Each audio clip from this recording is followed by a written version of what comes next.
गण गणपते नमः।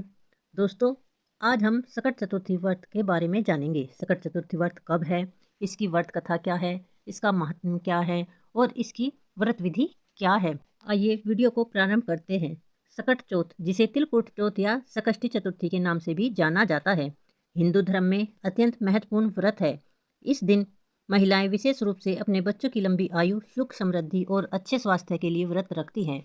यह व्रत माघ महीने की कृष्ण पक्ष की चतुर्थी तिथि को किया जाता है। सकट चौथ के दिन भगवान गणेश और चंद्रमा की पूजा की जाती है। इसके साथ ही गणेश जी की व्रत कथा सुनने और पढ़ने का भी विशेष महत्व है। इस बार 6 जनवरी को व्रत पड़ रहा है। दोस्तों, प्रातःकाल स्नान करके स्वच्छ वस्त्र पहने व्रत का संकल्प करें। दिन भर निराहार रहें। सायकाल भगवान गणेश की मूर्ति या चित्र स्थापित करें। उस पर तिल, गुड़ और तिल के लड्डू का भोग लगाएं। व्रत कथा सुनें और चंद्रमा को अर्घ्य दें।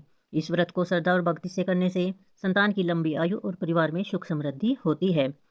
आइए जानते हैं सकट चतुर्थी व्रत की कथा। प्राचीन काल में एक नगर में एक साहूकार रहता था। उसके घर में बहुत धन संपत्ति थी, लेकिन उसे कोई संतान नहीं थी। साहूकार और उसकी पत्नी ने संतान प्राप्ति के लिए कई व्रत और तप किए। उनकी भक्ति और तप से प्रसन्न होकर एक दिन भगवान गणेश ने उन्हें आशीर्वाद दिया और कहा कि तुम्हारे घर में पुत्र का जन्म होगा, परंतु वह बालक 12 वर्ष की आयु तक जीवित रहेगा। भगवान गणेश की कृपा से साहूकार के घर में एक सुंदर बालक का जन्म हुआ। बालक बड़ा ही तेजस्वी और गुणवान था। जब वह 12 वर्ष का हुआ तो उसकी शादी तय कर दी गई। शादी के बाद बालक अपनी पत्नी के साथ ससुराल गया। ससुराल से लौटते समय रास्ते में एक जंगल पड़ा। वहाँ एक विशाल पेड़ के नीचे कुछ डाकू ठहरे हुए थे। डाकू चोरी के बाद अपनी लूट का बंटवारा कर रहे थे। उन्होंने एक गणेश जी की मूर्ति भी चोरी कर रखी थी।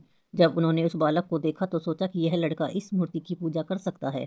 उन्होंने उस बालक को बुलाकर गणेश मूर्ति दी और उसकी पूजा करवाई। बालक ने डाकुओं की बात मानकर भगवान गणेश जी की पूजा विधि विधान से कर दी। पूजा समाप्त होते ही अचानक वहाँ चमत्कार हुआ। भगवान गणेश प्रकट हुए और डाकुओं को समझाया। डाकू भगवान गणेश की कृपा से सुधर गए। उन्होंने सारा लूट का धन वापस कर दिया। भगवान गणेश ने उस बालक को आशीर्वाद दिया और कहा कि अब तुम्हारी आयु बढ़कर 100 वर्ष हो गई है। इस प्रकार बालक सकुशल घर वापस लौट आया। यह घटना सुनकर पूरे नगर में भगवान गणेश की महिमा का बखान होने लगा। दोस्तों, सकट चतुर्थी व्रत का महत्व। इस कथा को सुनने के बाद व्रत करने वाली महिलाएं भगवान गणेश से अपने परिवार की सुख समृद्धि और संतान की लंबी आयु की कामना करती है। सकट चतुर्थी के दिन तिल से बने व्यंजन, लड्डू और मोदक भगवान गणेश जी को चढ़ाए जाते हैं। बोलो गणपति महाराज की जय।